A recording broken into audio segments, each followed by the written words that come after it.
ETF index mutual funds నేర్చుకుని stock మార్కెట్లో రాణించాలనుకుంటున్నారా? వెంటనే ఈ నెంబర్కి కాల్ చేయండి. నమస్కారం ప్రియా చౌదరి గారు. నమస్తే. మనకి ఒకళ్ళు నచ్చట్లేదు అనుకున్నప్పుడు దాన్ని ఎలా చెప్పాలండి? ఎందుకంటే కక్కలేం మింగలేం అన్నట్టు ఉండిపోతారు. అంటే ఒక్కొక్క మనిషి అటు కాదు ఇటు కాదు, బలవంతంగా ఏదో చేస్తూ చూస్తూ వెళ్ళిపోతూ ఉంటారు. కానీ నోరు తెరవరు. కమ్యూనికేషన్ స్కిల్స్లో ఎక్స్ప్రెషన్ అనేది చాలా పెద్ద పాయింట్. మనకు నచ్చట్లేదు అనుకున్నప్పుడు దాన్ని ఘంటాపదంగా చెప్పగలగాలి. అది ఎలా? అది ఆఫీస్లో బాస్ విషయంలో కావచ్చు, లేదు ఫ్యామిలీలో పేరెంట్స్ విషయంలో కావచ్చు, లేదా పిల్లల విషయంలో కావచ్చు. నో అనేది చెప్పగలగాలి. ఎలా? ఇక్కడ రెండు విషయాలు నాగరాజ్ గారు. ఒకటి ఘంటాపదంగా చెప్పాలి అంటే అది అన్ని చోట్ల వర్కౌట్ కాదు. మనస్పర్ధలు వస్తాయి, తర్వాత మనల్ని అపార్థం చేసుకునేటటువంటి పరిస్థితులు చాలా ఉంటాయి. ఎందుకంటే ఎదుటివాడి మనస్తత్వం ఎలా ఉందో తెలుసుకొని according to his mentality, mental status, దాన్ని బట్టి మనం ఎక్స్ప్రెస్ చేయాలి. ఎదుటివాళ్ళు సున్నిత మనస్కులు అనుకోండి, మనం ఏ చిన్న విషయం అన్నా వాళ్ళు ఇమ్మీడియట్గా తీసేసుకుంటారు, అపార్థం చేసుకుంటారు. అన్నప్పుడు వాళ్ళకి అర్థమయ్యే విధంగా ఎలా చెప్పాలి అంటే, ఓకేనమ్మా ఇది చెప్తున్నావు బాగుంది, లేదా ఇది చేస్తున్నావు కొంచెం ఇబ్బందిగా ఉంది, కొంచెం చూసుకో, నువ్వు ఇది ఓవర్గా అవుతుంటే నాకు కొంచెం ఇబ్బందిగా అనిపిస్తుంది, నువ్వు అర్థం చేసుకుంటావు అనుకునే నీకు చెప్పాను అనే విషయాన్ని సున్నితంగా చెప్పేటటువంటి తత్వం ఉంది. కొంతమంది ఉంటారు ఎంత ఫెరోషియస్గా ఉంటారు అని అంటే, ఇక వాడు మనం సున్నితంగా చెప్పామంటే మనకి ఎటకారాలు ఎక్కువ. అవునా, ఆహా, సర్లే మూసుకో అనే రకాలకి ముయ్యరా నోరు అని చెప్పాలి డైరెక్ట్గా. అంటే ఎలా ఉండాలి అని అంటే, కూర క్వాంటిటీని బట్టి ఉప్పు ఎలా వేస్తామో, ఉప్పు కారం మసాలాలు ఎలా వేస్తామో, వీళ్ళకు కూడా మనకి నచ్చని విషయాన్ని కానీ నచ్చని మనుషులకు కానీ మీరు ఈ పని మీరు చేసేటటువంటి మీరు మాట్లాడే ఈ మాటలు కానీ, లేకపోతే మీరు చేసే ఈ చర్యలు కానీ, మీ వల్ల నేను పడుతున్నటువంటి ఇవి కానీ ఇవి ఇలా ఉన్నాయి అనేటటువంటిది ఎదుటివాడి మనస్తత్వం ఎలా ఉంటుందో according to their mind, mental status, తర్వాత మైండ్ సెట్, దాన్ని బట్టే మనం వాళ్ళకి చెప్పాల్సినటువంటి అవసరం ఉంటుంది నాగరాజు గారు. సున్నితంగా ఉన్న వాళ్ళకి సున్నితంగా చెప్తే సరిపోతుంది. కొంతమంది ఉంటారు సున్నితంగా ఉంటారు కాబట్టి మనం మెల్లగా చెప్పినా విననాళ్ళు ఉంటారు. ఒకసారి చెప్పాలి, రెండోసారి చెప్పాలి, మూడోసారి చెప్పాలి, నాలుగోసారి చెప్పద్దు, వార్నింగే. ఎందుకనంటే మొహవాడానికి పోతే ఏదో ముతక సామెత ఒకటి ఉంది, కడుపు వచ్చింది అన్నట్టు. అవును. ఇలాంటివన్నీ ఏం చేస్తామంటే అండి, మనం అన్నీ పోగొట్టుకున్న తర్వాత రియలైజ్ అవుతూ ఉంటాం కొన్ని విషయాల్లో. బాగా అన్నీ పోగొట్టేసుకున్న తర్వాత వాళ్ళతో మాటలు పడి వాళ్ళకి అన్నీ చేసి వాళ్ళకి నో చెప్పలేక అన్నీ చెప్పలేక చివరికి నోరు చెప్పేస్తాం. చెప్పిన తర్వాత మనం నో చెప్పిందో, లేకపోతే మనం వాళ్ళని హార్ష్గా మాట్లాడిందో, మనం వాళ్ళని దండించిందో, మనం వాళ్ళకి వాళ్ళ పట్ల మనం పీకిన క్లాసో అది మొత్తం స్ప్రెడ్ అవుతుంది. అందరూ మనల్ని ప్రపంచం ఏం మాట్లాడుతుందో చెప్పమంటారా? ఇంత చేశారు ఒక్క మాటతో పోగొట్టుకున్నాడు, ఇంత చేసింది ఒక్క మాటతో పోగొట్టుకుంది అని ప్రపంచము ఆ ఒక్క మచ్చని మాత్రమే, ఆ ఒక్క మైనస్ని మాత్రమే మన పట్ల చూస్తుంది తప్ప మనం ఎంత భరించామనేటటువంటిది ప్రపంచం చూడదు. ఖచ్చితంగా చూడదు. నేను అనుభవించాను కాబట్టి నేను చెప్తున్నాను.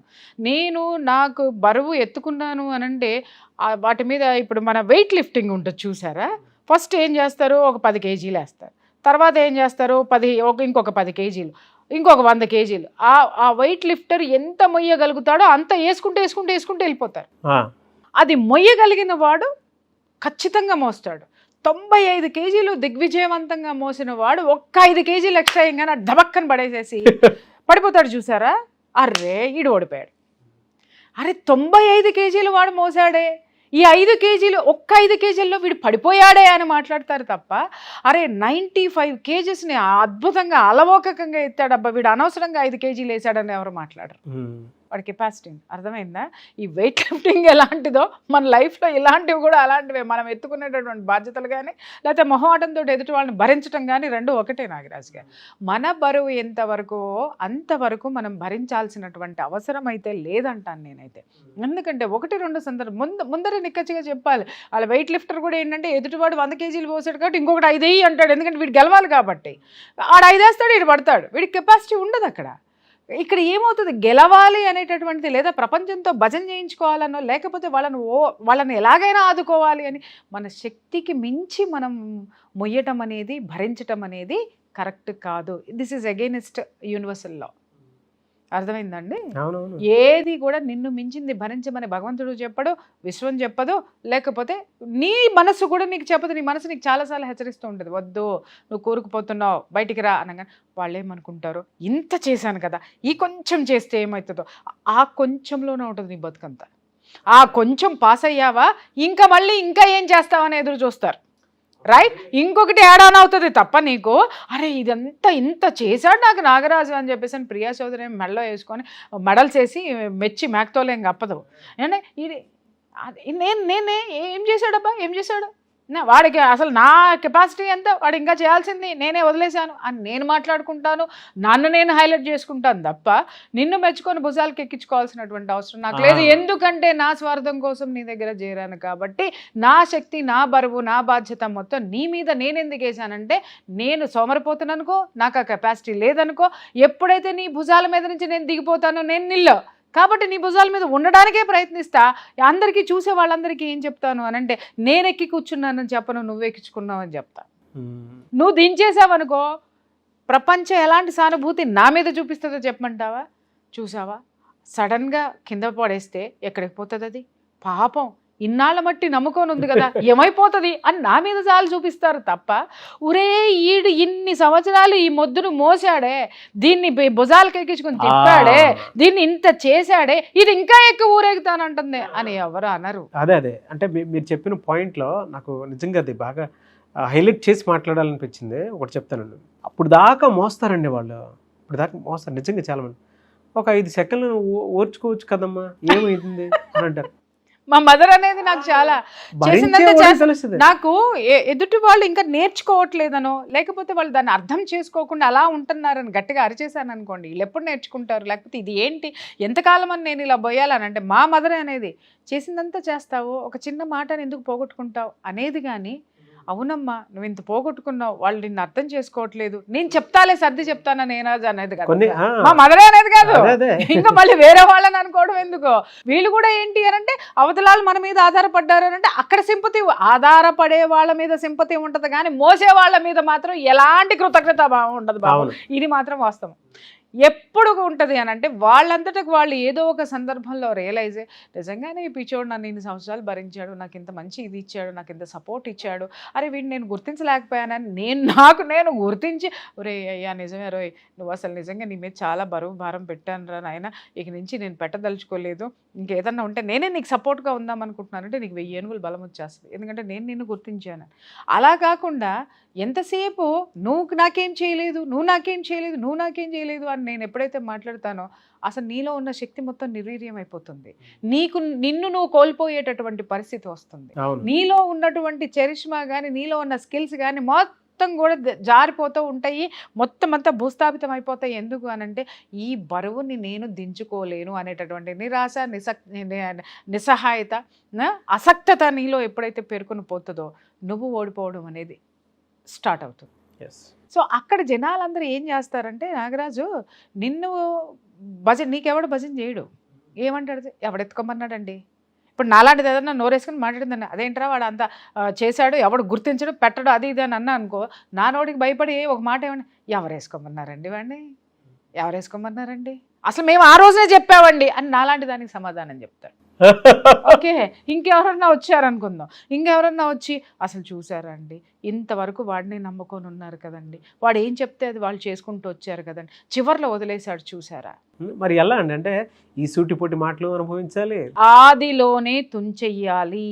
ఎలా చెప్పాను కదా, మీరు ఒక్కటే ఎగ్జాంపుల్ చెప్తాను నాగరాజు గారు, మీ సొంత తమ్ముడే ఉన్నాడు, వాడికి 1,00,000 రూపాయలు అవసరం అవుతుంది, నీ దగ్గర 10 లక్షలు ఉన్నాయా, వాడు వచ్చి చెప్తాడు అన్న నాకు 1,00,000 రూపాయలు కావాలి, చిట్టి వేసానన్నా నెక్స్ట్ మంత్ వచ్చేస్తే ఇచ్చేస్తాను అంటాడు. లేదు అన్న నేను వ్యాపారం మొదలు పెడుతున్నా, అదిగో సంవత్సరం వచ్చేసరికి అది నాకు 1,00,00,000 రూపాయలు తెచ్చి పెడుతుంది, 25% నీదే అన్న అంటాడు, లేదా 50% నీదే అన్న అంటాడు. వెంటనే నువ్వేం చేస్తావు, అరే తమ్ముడు అనే ప్రేమ ఉంటే సర్లేరా చిట్టి వచ్చిన తర్వాత ఇస్తానంటున్నాడు కదా అనో, లేకపోతే వ్యాపారంలో సంవత్సరం తర్వాత సంపాదిస్తాడు, సంవత్సరం తర్వాత నాకు 2 లక్షలు వస్తాయనో, లేకపోతే లేదు సంవత్సరం తర్వాత వాడు ఇస్తాడులే అనుకునే నమ్మకంతో నువ్వు ఇచ్చావనుకో, వెల్ అండ్ గుడ్. సంవత్సరం తర్వాత వాడు ఇవ్వలేదు, సంవత్సరం తర్వాత లేకపోతే వాడు చిట్టి ఎత్తాడు అయినా నీకు ఇవ్వలేదు, ఇంక ఏదో వాడి స్వార్థంతో వాడు వెళ్ళిపోయాడు, నువ్వు తీసుకోవాల్సిన నిర్ణయం ఏంటంటే 1,00,000 రూపాయలతో పోయింది. ఓకే, దాని గురించి ఆలోచించుకో, వదిలేసే. వాడు 1,00,000 తీసుకుని మళ్ళీ 1,00,000కి వచ్చాడు అనుకో, ఇమ్మీడియట్గా కట్ చేయి. లేవరా నైనా నా దగ్గర, ఎందుకంటే వాడు సమర్థుడైతే ఆ 1,00,000 తోటే పైకి వస్తాడు. వాడు మళ్ళీ ఇంకొక 1,00,000 కోసం వచ్చాడు అని అంటే వాడి సమర్థత ఏంటో నీకు తెలియలేదా? ఇమ్మీడియట్గా అక్కడ కట్ చేసి నా దగ్గర లేవరా నాయనా, నాకున్నదంతా నాకున్న దాంట్లో నేను నీకు హెల్ప్ చేశాను, అది సర్ది పెట్టుకో, నీకు నాకు మధ్య పొరపచ్చాలు రావద్దు అని ఆపేస్తే వాడు అప్పటికప్పుడు నిన్ను అపార్థం చేసుకుని ఊరు మొత్తం చాటి చెప్పినా వాడు ఏం చేస్తున్నాడు అనేది ప్రపంచం చూస్తుంది. అర్థమైందా?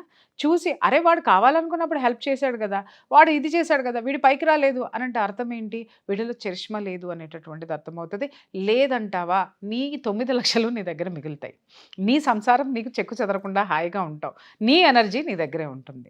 అది కాకుండా వాడు మళ్ళీ 2,00,000 అడిగాడు, 2 ఇచ్చావు, మళ్ళీ వచ్చాడు 3 అడిగాడు, 3 ఇచ్చావు, అట్లా 10,00,000 అయిపోయిన తర్వాత వాడు మళ్ళీ అన్న ఇంకొక 5,00,000 ఉంటాయి, 10,00,000 వస్తాయి అనగానే ఆ 5,00,000 నువ్వు ఎవడికో చెక్ రాసో లేకపోతే ప్రామిసరీ నోటి మీద సంతకం పెట్టో తీసుకొచ్చి ఇచ్చావు, అవి కూడా పాయే. అప్పులాడు ఎవడింటికి వస్తాడు? నీ ఇంటికి వస్తాడు. మీ ఆవిడేమంటది? పొరక కట్టుకుని రెడీగా ఉంటుంది. ఎవడరా నిన్ను పెట్టమన్నాడు? నా పెళ్ళం పిల్లలు ఏమైపోతారు అనుకున్నావు? ఏం తమాషాగా ఉందనుకున్నావు? పట్టుకురా పోయి నీ తమ్ముడి దగ్గరకు పోయి మొత్తం తీసుకొని రా అని ఇక్కడే ఈవిడ స్టార్ట్ చేస్తుంది. మీ అమ్మ దగ్గరికి వెళ్ళి, అమ్మ ఏంటమ్మ వాడు, అయ్యో ఏం చేస్తాడురా, వాడికి నష్టాలు వస్తున్నాయి రా, చూస్తూనే ఉన్నావు కదా, వాడేమన్నా అనుకుంటే ఏదన్నా వేసుకుని చచ్చిపోయేటట్టు ఉన్నాడురా, నువ్వు వాడిని అర్థం చేసుకోరా అని నీకే చెప్తుంది తప్ప, ఎరా అన్నని మోసం చేసావు నువ్వు, నీ చేతకాంతనానికి వాడిని ముంచేసావు, కొడక నువ్వేం చేస్తావు అర్థం కాదు, వాడిని బయట అని మీ అమ్మ సచ్చినా చెప్పదు. ఎందుకంటే ఓడిపోయిన వాడి మీదే జాలి ఉంటుంది, నష్టపోయిన వాడి మీదే జాలి ఉంటుంది తప్ప మనం తెచ్చే కెపాసిటీని ఇవ్వడం మనం అలవాటు చేసాం. నాగరాజ్ గారు ఇక్కడ నోట్ దిస్ పాయింట్. భరించినోడు ఎంత చులకనగానే చీప్గానే కనిపిస్తున్నాడు. ఇవ్వడం నువ్వు నేర్పావు, వాడు తీసుకోవడం నేర్చుకున్నాడు. ఆమెనా అతడైనా ఎవరైనా కానీ ఇవ్వడం నువ్వు నేర్పినప్పుడు తీసుకోవడం నేర్చుకునేటటువంటి ప్రపంచానికి తీసుకోవడం అనేటటువంటి పదాన్ని మాత్రమే అది సపోర్ట్ చేస్తుంది తప్ప తిరిగి తీర్చడం అనేటటువంటి పదాన్ని చేయదు. ఎందుకంటే నువ్వు ఏమిస్తావో అదే నీకు మిగులుతుంది. ఇవ్వడం నేర్పించావు, ఇవ్వు అని అంటే నీకు ఇంకా కెపాసిటీ ఉందనే వాళ్ళు నమ్ముతారు తప్ప నీకు కెపాసిటీ లేదనేది ఎవ్వడు నమ్మడు. ఎందుకు అనంటే గివింగ్ నేచర్ అనేది నువ్వు ఇచ్చావు. ఫర్ గివింగ్ నేచర్ అనేది నువ్వు అలవరుచుకో అంటారు. ఏది వాడు ఇవ్వకపోయినా గివింగ్ నేచర్ నీకే కావాలి, ఫర్ గివింగ్ నేచర్ నీకే కావాలి. సాక్రిఫైస్ అని మాట్లాడికి ఏదో కూతలు మాట్లాడద్దు నువ్వు అసలు. అక్కడ దిక్కుమాలిన పదాలు పెట్టకండి, నాకు ఎల్పరం వచ్చేస్తుంది, ఎలర్జీ వస్తుంది. ఇవన్నీ విని దరిద్రం వదిలేసి పడేసిన నేనైతే మాత్రం. అర్థమైందా? సాక్రిఫైజులు, తోటకూరలు ఇవన్నీ డిక్షనరీలో దేనికోసం ఉన్నాయి? ఎవరికోసం? ఎవడో స్వార్థపరుడు వాడి కోసం రాసుకున్నాడు, అవి ఎవడో చేతగానాడు వాడి కోసం రాసుకున్నాడు. త్యాగాలు ఏంటంటే ఏమన్నా దేశం కోసం ఏమన్నా ప్రాణాలు ఇచ్చేస్తున్నావు, దాన్ని త్యాగం అంటారు. కానీ నీ దిక్కుమాలినతనాలకి, నీ చేతగానితనాలకి నువ్వు 10 మందిలో నీ తమ్ముడు అనేటటువంటి బలహీనతకో, నీ ఫ్రెండ్ అనే బలహీనతకో, నీ పెళ్ళాం అనే బలహీనతకో, నీ అత్త అనే బలహీనతకో, ఇంకెవరెవరు బలహీనతలకి ఇవ్వడం అనేది నువ్వు నేర్పిన తర్వాత వాళ్ళు తీసేసుకున్నారని కూర్చుని ఎందుకు ఏడుస్తావు? ఫస్ట్ ఇవ్వడం అనేది నేర్పడం మానే. అర్థమైందా? నీ దగ్గర 10 రూపాయలు ఉంటే 1 రూపాయి ఎవరికైనా సహాయం చేసి ఆ రూపాయి ఇంకా పోయిందనుకో, అంతే. అర్థమైందా? ఆ రూపాయి ఇంకా నాది కాదు, నేను ఇచ్చేసాను వీడికి, ఇంకా నాకు వెనక్కి రాదు అనుకున్నావా, నువ్వు మనశ్శాంతిగా ఉంటావు. లేదు, ఆ రూపాయితో ఎదుటివాడు బాగుపడిపోయాడు, లేకపోతే బాగుపడతాడు, తిరిగి వస్తుందని ఎదురు చూసావా, నీ దగ్గర ఉన్నటువంటి 10 రూపాయల్లో 10 రూపాయలు నువ్వు ఖర్చు పెట్టి, లేదా 9 రూపాయలు వాడికి ఇచ్చి 1 రూపాయితో నువ్వు అడ్జస్ట్ చేసుకుంటూ, వాడు ఇవ్వలేదు, వాడు అర్థం చేసుకోలేదు, వాడు ఎదిగిపోయాడు అనుకుందాం, నష్టం కాదు ఇక్కడ, వాడు ఎదిగిపోయాడు అనుకుందాం, వెనక్కి గిరిగి నిన్ను దేకను కూడా దేకడు. ఎందుకు చెప్పు? నిన్ను మించినటువంటివి వాడికి సౌలభ్యాలు ఉన్నాయి, దొరికిపోతాయి అంతే. ఎప్పుడు నిన్ను వెనకేసుకున్నాడు అనుకోండి, వీడిలో నుంచి వాటా ఇవ్వాలి. లేదంటే ఆ రోజును మాత్రమే నువ్వు వాడికి అవసరం ఉన్నావు కాబట్టి, ఆ రోజు ప్రపంచంలో వాడికి దగ్గరికి ఎవరు రాలేదు కాబట్టి వాడు నిన్ను దగ్గరికి తీసుకున్నాడు. ఇవాళ నిన్ను మించిన వాళ్ళు వాడి చుట్టూ వచ్చేసరికి నిన్ను పెట్టుకోవడానికి వాడు సిద్ధంగా ఉండడు. ఎందుకంటే నీకంటే హయ్యర్ ఎనర్జీస్ వాడి చుట్టూ ఉన్నాయి కాబట్టి యు ఆర్ నిల్. స్వార్థం. ఖచ్చితంగా ఒక మనిషి ఒక మెట్టు ఎదిగిన తర్వాత వాడిలో వచ్చేది ఏంటంటే, దాన్ని ఎలా కాపాడుకోవాలంటే ఇంకా పైకి వెళ్తాడు. ఎందుకంటే వాడు పైకి వెళ్ళాడంటే నువ్వు చిన్నోడి కింద కనిపిస్తావు. నిన్ను మోసేటటువంటి స్థితిలో వాడు ఉండడానికి ఇష్టపడదు, లేదా ఆమె ఉండడానికి ఇష్టపడదు. ఈ మధ్యనే రీసెంట్గా ఒక సినిమా కూడా నాకు బాగా నచ్చింది. ఆ మూవీ అసలు ఎంత బాగా నచ్చిందంటే నాకు ఆ సినిమా, తనకి కావాలి అనుకున్నప్పుడు నేను ఎదుగుతాను అనగానే కన్ను మిన్ను కానరాక కళ్ళు 2 మూసేసుకుని, నా చెల్లే కదా అద్భుతంగా బిజినెస్ చేసేసి డబ్బులు సంపాదించేసుకుంటుందని ఉన్న 100 ఎకరాలు శుభ్రంగా చెల్లికి షూరిటీ గ్యారంటీ పెట్టిచ్చేస్తాడు. పెట్టి ఇచ్చిన తర్వాత ఎన్ని సంవత్సరాలు అవుతుంది? ఆవిడ ఎదిగిపోతూ ఉంటుంది, వెనక్కి తిరిగి చూసి కనీసం వడ్డీలు కట్టాలి, బ్యాంకులో కట్టాలి అనేటటువంటిది వెనక్కి తిరిగే చూడదు. తను ఎలా ఎదగాల అనే దాని మీద కాన్సన్ట్రేట్ చేసుకుంటూ ఉంటుంది. ఆ వచ్చి అమ్మ ఇల్లు నాకు వేలానికి వచ్చేసింది, పరువు పోతుందమ్మా అని అంటే, పరువుదే ఉంది అన్నయ్య, డబ్బులు వస్తే అదే పరువు వస్తుంది, ఇప్పుడు ఇల్లు కొనుక్కున్నాను, ఇవన్నీ చేసుకున్నాను, ఇప్పుడు నా దగ్గర లేవు, నేను తర్వాత చదువుతాలని చాలా తేలిగ్గా మాట్లాడుతుంది. ఎందుకోసం అనంటే అన్నకు మించిన ఎనర్జీలో తను ఉంది కాబట్టి. రైట్, తన చుట్టూ అన్నకి మించినటువంటి కోటీశ్వర్లు తన చుట్టూ తనకి సపోర్ట్ ఇవ్వడానికి ఉన్నారు, వాళ్ళతో తను పోల్చుకుంటుంది కాబట్టి అన్న పరువు ఆ రోజున పరువు పోతుందన్నా, నేను పరువుగా బ్రతకాలన్నా అంటే చెల్లెలకు ఒక స్థాయినిచ్చి పరువు నిలబెట్టినటువంటి అన్న పరువు పోతుంటే కూడా ఏం చేయమంటావు నన్ను సింపుల్గా మాట్లాడేస్తుంది. ఇలాంటివి ఎన్ని కుటుంబాల్లో జరుగుతున్నాయి, అటుదిటు ఇటుదటు మార్చుకున్నా కూడా. ఎంతమంది ఈ విధంగా స్వార్థంగా వాడుకున్నారు, ఎంతమంది నాశనం అయిపోయారు, ఎంతమంది బలైపోయారు. సో అదే కనుక అన్న, అమ్మ నిన్ను మించి వెళ్తున్నావు, ఉన్నదంతా నేను నీకు ఇచ్చేస్తే నా బిడ్డలు ఉన్నారు, నేనేంటి తల్లి, నీకు మెల్లగా పైకి రా, అంత తొందరగా నువ్వు 100 ఎకరాలతో పెట్టేసుకొని నువ్వు పైకి వచ్చేది ఏం లేదు, మెల్లమెల్లగా రా, ఏదన్నా ఉంటే పెడతాను, ఇదిగో 10 ఎకరాలు పెడతానంటే అందరితో అయిపోయేది. ఆ 10 ఎకరాలని ఈ 90 ఎకరాల మీద వచ్చినటువంటి ఆదాయంతో ఆ 10 ఎకరాలు అతనే ఇడిపించుకొని ఓకే చెల్లెలు ఇట్లాంటిది అనుకునేవాడు, హ్యాపీగా ఆ 90 ఎకరాలన్నా మిగిలే, 90 ఎకరాల మీద వచ్చేదాన్ని 10 ఎకరాలన్నా. ఇలాంటివన్నీ చాలా ఫ్యామిలీస్లో జరుగుతూ ఉంటాయి నాగరాజు గారు, ఫ్రెండ్స్ మధ్యలో కూడా జరుగుతూ ఉంటాయి. ఎప్పుడైనా గుర్తుపెట్టుకో, షూరిటీ మీద సంతకం పెట్టావో లేదా ఎదుటివాడి జీవితం మీద నువ్వు భరోసా అనేటటువంటి సంతకం ఇచ్చినా, పేపర్ మీద పెన్నుతో సంతకం పెట్టినా నీ బతుకు దానికి కట్టుబడి ఉంటుంది అనేది అర్థం చేసుకో. ఇది మాత్రం 100% చెప్తానండి. పెన్ను పెట్టే ముందు, భరోసాలు ఇచ్చే ముందు, బాధ్యతలు నెత్తినగేసుకునే ముందు ఒక్కసారి ఆలోచించండి, మీరు బరువు మోయగలుగుతారా లేదా. అప్పుడు ఆ జోష్లో, ఆ ఎమోషనల్ స్టేజ్లో అయ్యో వీళ్ళు మనాళ్లే కదా, మనం ఆదుకోపోతే ఏమైపోతారో అనేసేసి ముందుకు దూకేవా, మోకాలు చెప్పలు పలకటం అనేది ఖాయం. కృతజ్ఞత చూపించే వాళ్ళు చాలా కొంతమంది మాత్రమే ఉంటారు. నాకు ఈరోజు నా చుట్టూ చాలా మందిని చూస్తున్నా, పెద్ద పెద్ద సహాయాలు చేశాను, కనీసం వెనక్కి కూడా తిరిగి దాఖలు.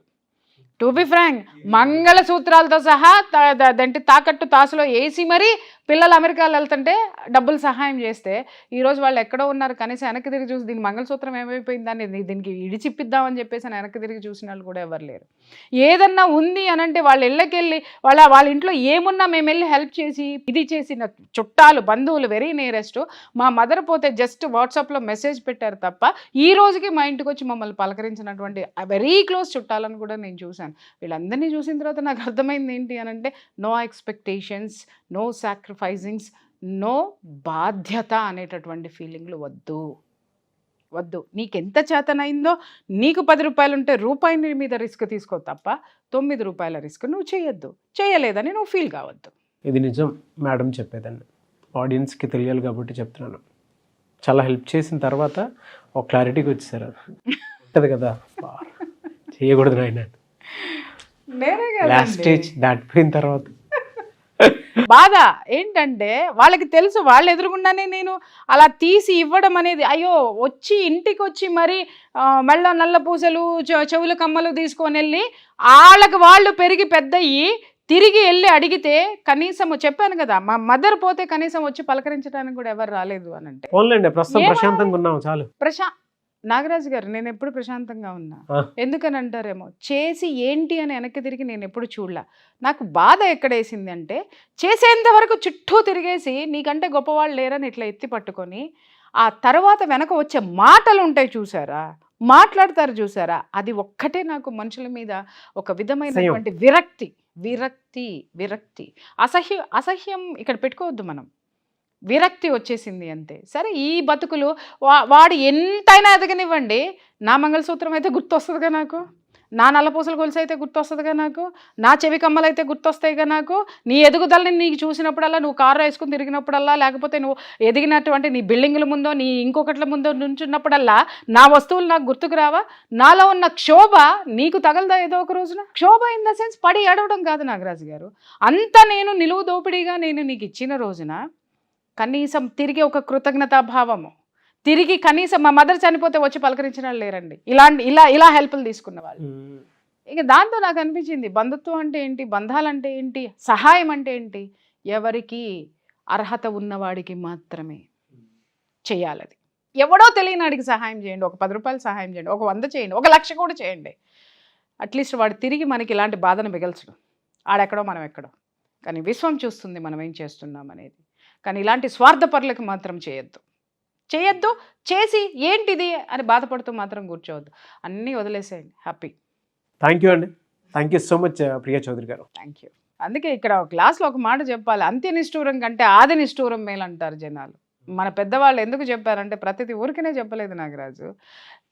మొత్తం ఇచ్చేసిన తర్వాత తిరిగి నువ్వేం పీకినావు, అయితే ఏం చేస్తావు వెళ్ళి మనం అడిగితే ఇలాంటివి పెట్టుకునే కంటే, అమ్మ నేను బాధలో ఉన్నానంటే తల్లి నా దగ్గర ఏం లేదు, కావాలంటే నోటి సహాయం మాట సహాయం ఏదన్నా చేస్తాను, లేకపోతే నువ్వు నా ఇంటికి వచ్చావు కాబట్టి భోజనం పెట్టి పంపిస్తాను, ఇలాంటివి చేస్తే అది ఏం సహాయం చేయదు అనుకుంటే అట్లీస్ట్ మన సొమ్ములు మన దగ్గర ఉంటే మన మనశ్శాంతి మన దగ్గర ఉంటుంది, అయిపోతుంది.